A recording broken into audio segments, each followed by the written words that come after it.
ভাইরে ভাই, শুধুমাত্র মাল্টিপ্লেক্স থেকে শাকিব খানের তাণ্ডব মুভির ইনকাম প্রায় 10 কোটি টাকা। একমাত্র শাকিব খান বলেই সম্ভব।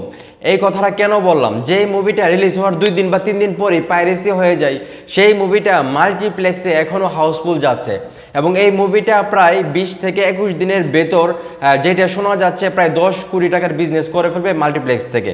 এই মুভিটা কিন্তু অলরেডি 9.62 লাখ টাকার মতো ইনকাম করে ফেলছে। আর 1 থেকে 2 দিনের ভিতরে এই মুভিটা আশা করা যায় যে প্রায় 10 কোটি টাকা ইনকাম করে ফেলবে, সেটা মাল্টিপ্লেক্স থেকে। মানে চিন্তা করছেন একটা বার, এই যে আসলে রেকর্ড, এই রেকর্ডটা শুধু বাংলাদেশের একমাত্র মেগাস্টার শাকিব খানকে দিয়েই সম্ভব। যেখানে অন্য হিরোর মুভিরা 1 কোটি টাকারও বিজনেস করে নেয়, সেখানে শাকিব খানের মুভি শুধুমাত্র মাল্টিপ্লেক্স থেকেই 10 কোটি টাকার মুভি মানে বিজনেস করে ফেলছে, এবং তাও আবার পাইরেসি হওয়ার পর। এটি আসলে আমি সবসময় বলি যে অসম্ভবকে সম্ভব করে আসলে শাকিব খানের কাজ, অনন্ত জলিল ভাইয়ের কাজ না। ঠিক আছে।